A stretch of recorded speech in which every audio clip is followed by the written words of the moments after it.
sometimes if I'm having an issue, I will envision that I am my most highest self. I am Jenn 2.0, 10 years from now, who's crushing it and living her best life. What would she say to me now? And I'll embody her, and I'll have her write me now a letter. Like, Dear Jenny, this is what you need to remember. And all of a sudden, the wisdom from within me will come out, and it'll coach me the way that I would coach a friend. Right? And I'll read that letter sometimes, like every day that week if I need it, doing whatever it is that is hard to do. Yeah. And also, if you're able to channel that wisdom to write the letter to yourself, why can't you show up the 10 years version of Jenn in the future? Why can't you show up as her right now? That's too? right. Like deep down, we know what those characteristics are. Like, why not just choose to embody that in that exact moment? Why not? Yeah. Yeah. But I love the concept of just that internal dialogue, because I feel like we have these two voices. There's the one voice where it's almost like this subconscious monologue kind of repeating all this small stuff to you, but you can almost catch that voice when it's in the moment and then kind of almost replace that with this like dominating, empowering version as if Harry's talking to his little brother, to himself. And I think that's such a cool thing because we all have the ability to be able to do that, and your mind is so malleable. It's just like a muscle in your body too. So I just hear that stuff and I'm like, how could you not just get excited and motivated about life? Because we're in control of so much of this stuff. It's a choice. It is a choice. So Gabby Bernstein, who's a friend of mine, she wrote the foreword to my book. She has this thing called the choose again method. And I love it because it's a reminder to me that I can't necessarily choose my first thought.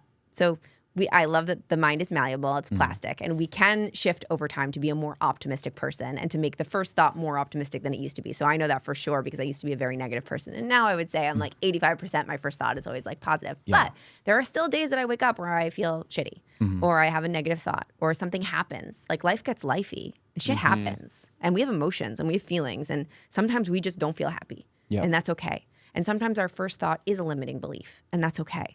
Sometimes our first thought is, oh my God, that sucks. And that's okay. We can't necessarily choose that thought because our brain thinks thoughts uncontrollably, just like our heart beats uncontrollably and our lungs breathe uncontrollably.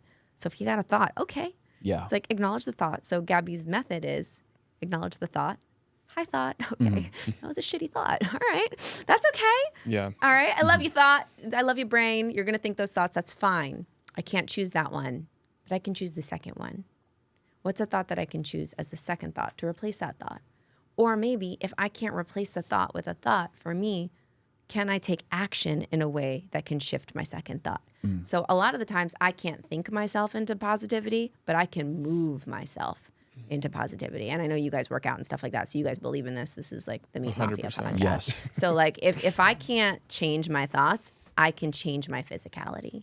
And that often moving a muscle will move a thought. Is there a type of movement or workout that you like to do that's kind of your go-to? Okay, so for working out, I lift. I'm a Gabrielle Lyon patient. I lift heavy weights, and that's what I love more than anything because I feel so strong when I lift. But my ultimate favorite thing to do is walk. I could walk for hours and hours and hours. When I lived in New York City, I would just walk all over the place. I get clarity and my stress just goes down. And I feel like there's no problem that I can't solve while going on a walk. Yes. So true. Who said that? Someone said that all negative thoughts come from being indoors. And I feel like that's such a true quote. And then you just get outside for 15 minutes and you're like, oh, I have a solution to all my problems. I find that too. Right? Yeah. And it's that simple. And it's like, it's something we can all do is walk. But I love what you said about moving yourself into the right mindset. And I think the morning workout is a perfect example where it's like, you definitely have those days where you wake up at 5 a.m. and you've got that vim and you're so pumped to go to the gym and crush your calls. And then a lot of times I'll have those days where I'm just, I'm like, oh, do I just snooze? Do I not go to the gym? Oh, I have 2 podcasts, 9 calls. But then I'm like, I know that if I just go to the gym and do some cardio and get that first bead of sweat, then everything will take care of itself. So let me just get to the gym and I'll feel as motivated as I want to be. So to your point, it's like actually creating that action that's going to get you into the mindset that you want to be into and recognizing like, no, I'm not motivated. I'm just tired right now. So like, let me go through my routine, get to the gym, and then everything else will take care of itself. That's the difference between successful people and people that aren't.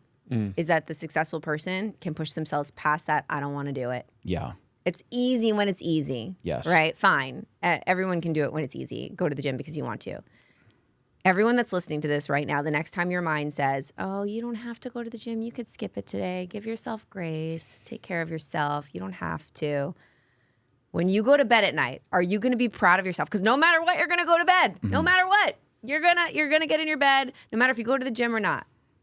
Are you going to feel proud of yourself because you didn't go to the gym or because you did?